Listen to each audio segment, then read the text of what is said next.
Welcome back. So in this video we will discuss the second last topic of function is argument passing, and then we will see how we can create our test cases to verify the function. So what are the ways we can define our function with arguments?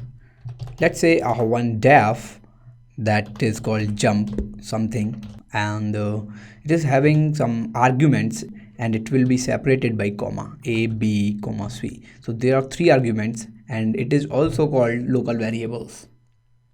I want to print these a, comma, b, comma, c.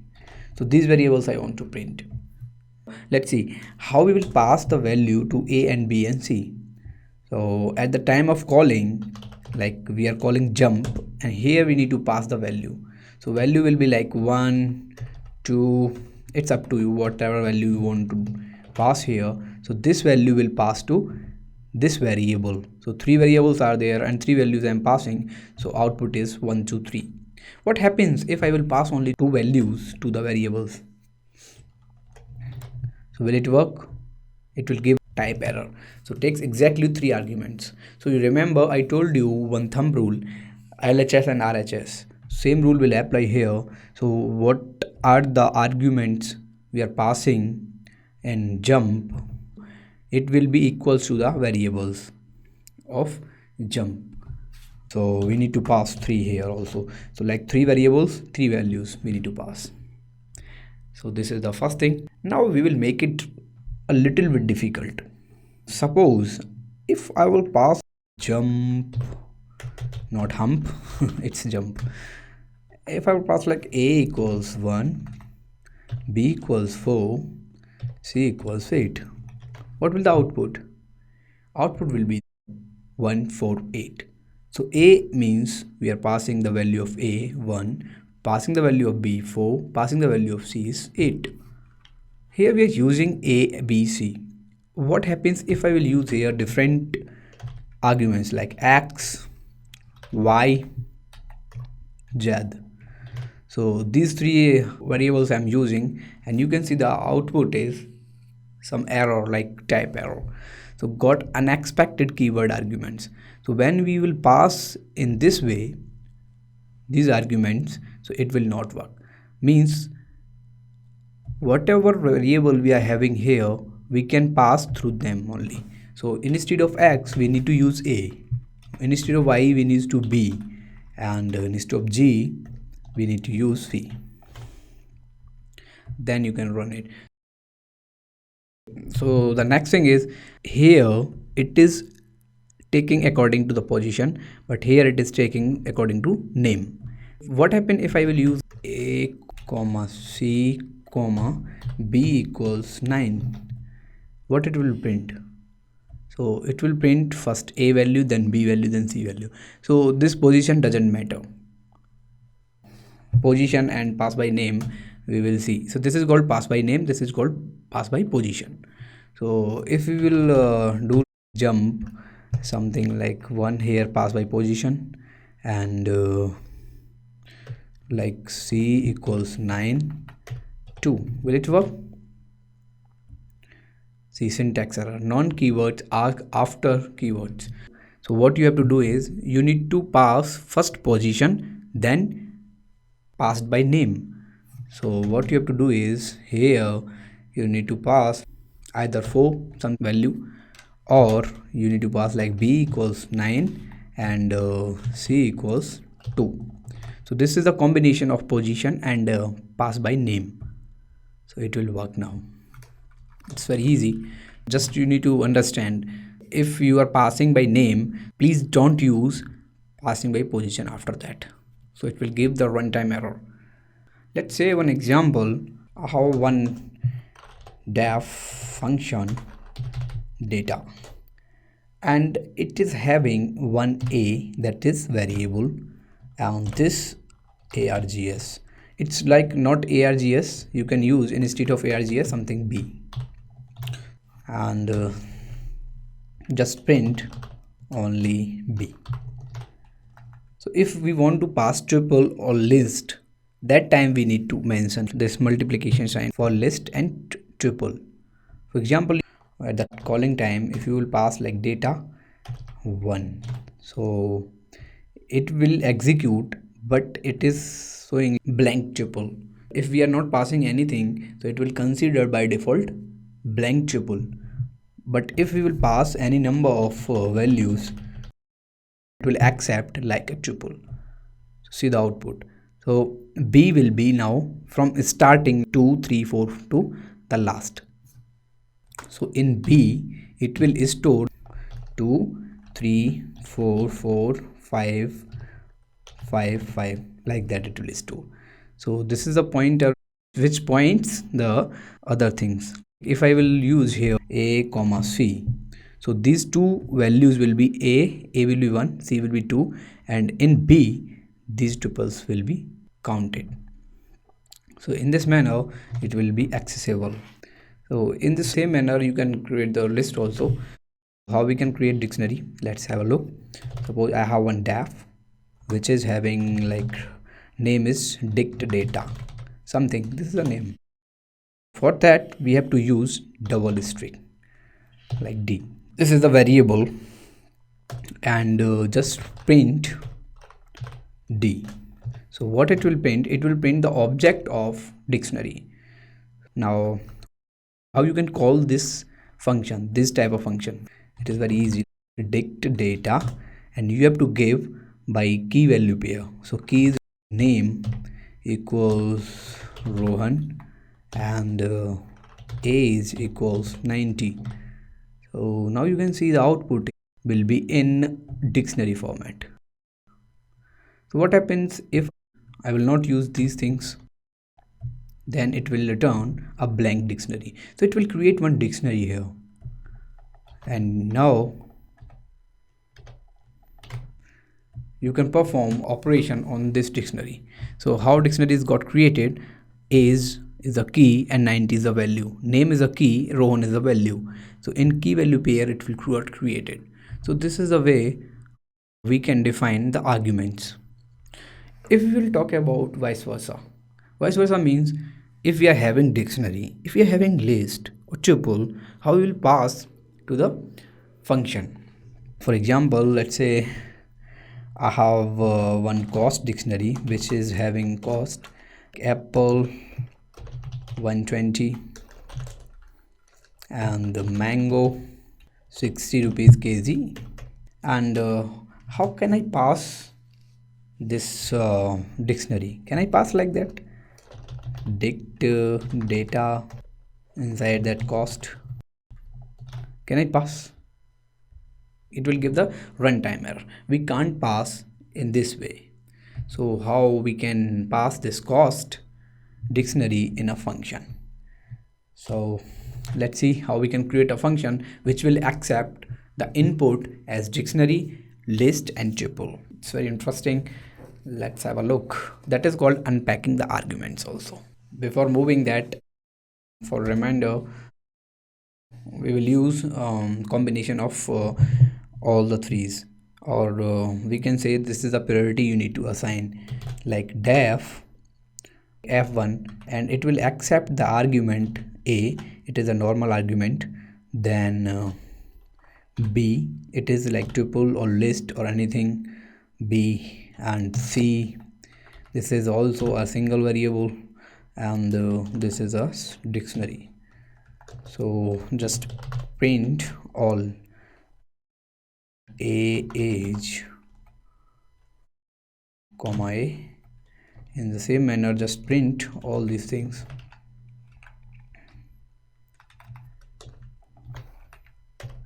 B,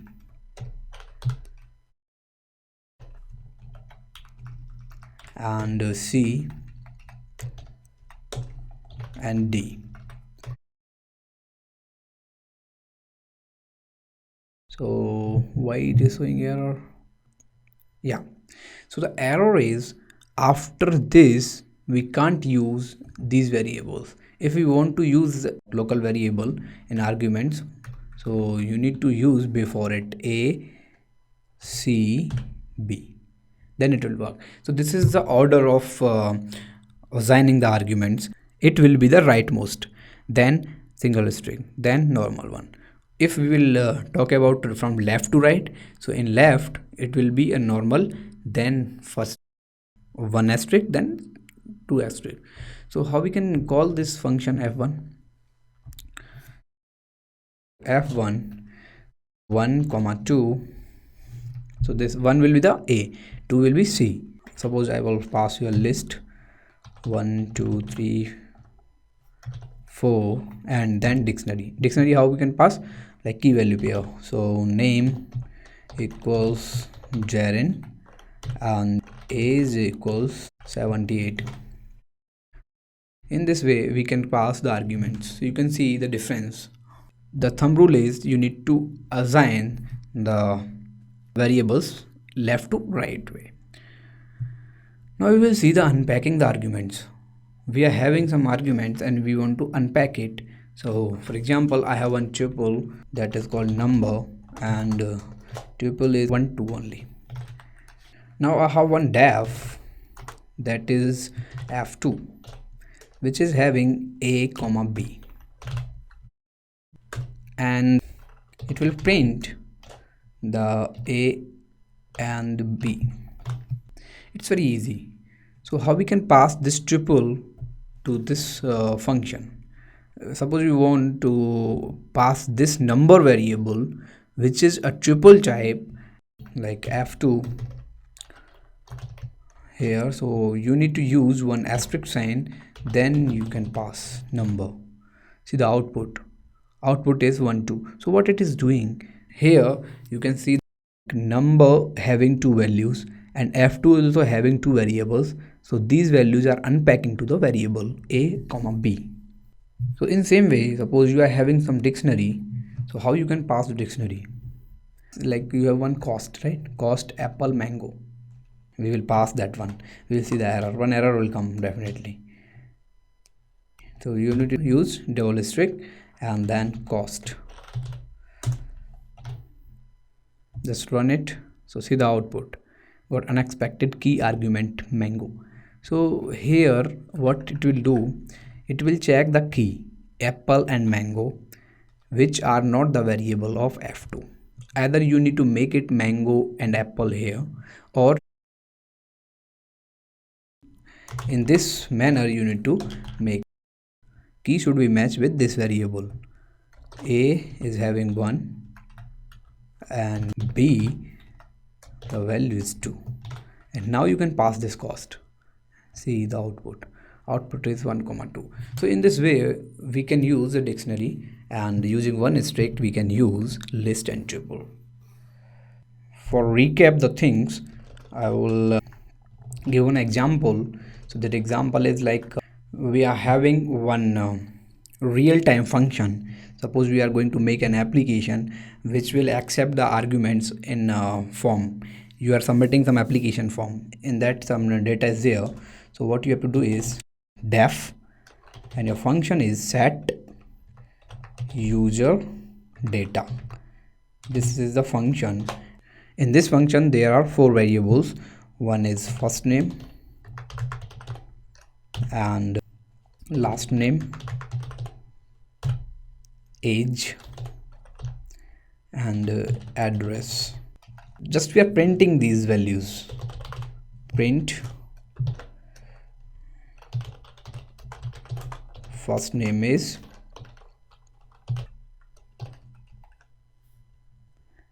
FIRST. Okay, and same thing we are printing all the 4 things. So we will see how we can access directly or using list and dictionary. Okay, it's very interesting. So let's say this is the last name, so you need to use here last name, and same for age,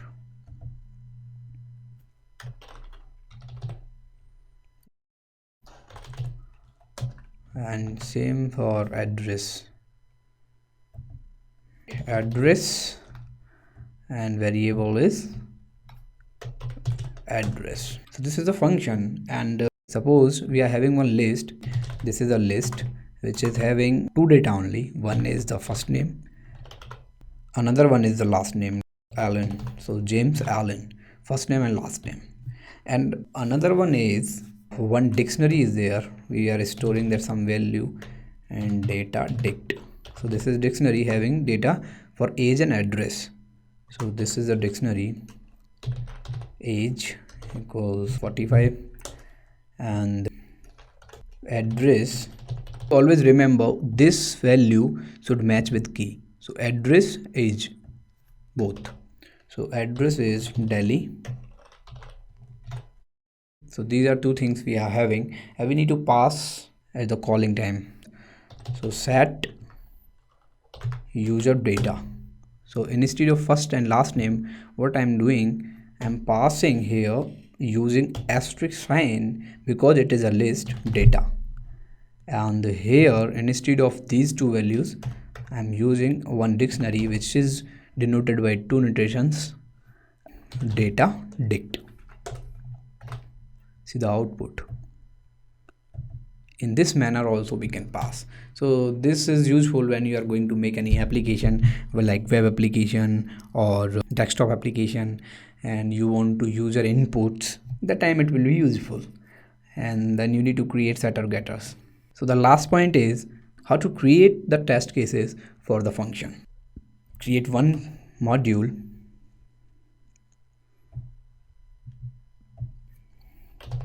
test function. Okay, we will create some test cases.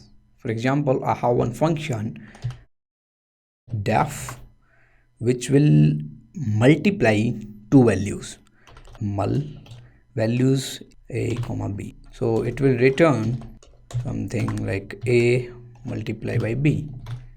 So for this we need to create some test cases. So it's very easy. You need to use this multi-line comment. You can comment something here. It is useful for multiplication. What you have to do is before return you need to write, I write before this, actually before return you need to write inside the function. So this is called documentation we are doing here. So what you have to do is three arrow signs, it will show the interpreter, and I will use multiply. We are calling this function with 2 comma 3. You need to write output here, 2 into 3 will be 6. In same manner for other test cases, space multiply 3 comma 5, so output should be 15. Then again you need to write, space is required here, multiply 6 and 2, so the output will be 12. In this way you can create lots of test cases. It's up to you how many you are creating. And then what you have to do is, okay, I use double quotes here. So here you can use return a multiply by b, and one statement also you need to write. So it is if double underscore name double underscore equals double underscore main double underscore. In that, for testing we are having one module that is called doc test. So we need to import it, import doc test, and in doc test we are having one method that is called test mode. So you can see here test mode, and you need to work with only two elements. We are having lots of arguments here, so you no need to use any arguments, all are default. Only this verbose you need to make it true, and the other one is option flag. We need to use option flag only, so it will enable our testing. So value of option flag is doc test dot, it is a constant and normalize white space. So what it will do, it will check the white space here and it will start executing. We need to use compare sign, right? We can't assign it. So you can see the output, it will be very interesting. So see the output, you can see here 3 test cases in 2 items, 3 passed and 0 failed. In this way you can create the test cases it is called unit testing. So using PyUnit you can do this testing. So trying first test, multiply by 3, expecting 6, okay, output is good. Second one, 3 and 5, expecting 15, good. What happens if I will write here instead of 15, 16? What will the output? Output is here. Expected is 16 but got 15. You can see this. Okay. So in this manner you can create your unit testing for any function, and it is very interesting to use functions, and it's a very big topic. So in next video we will see about recursion, modules, packages and import. Thanks for watching.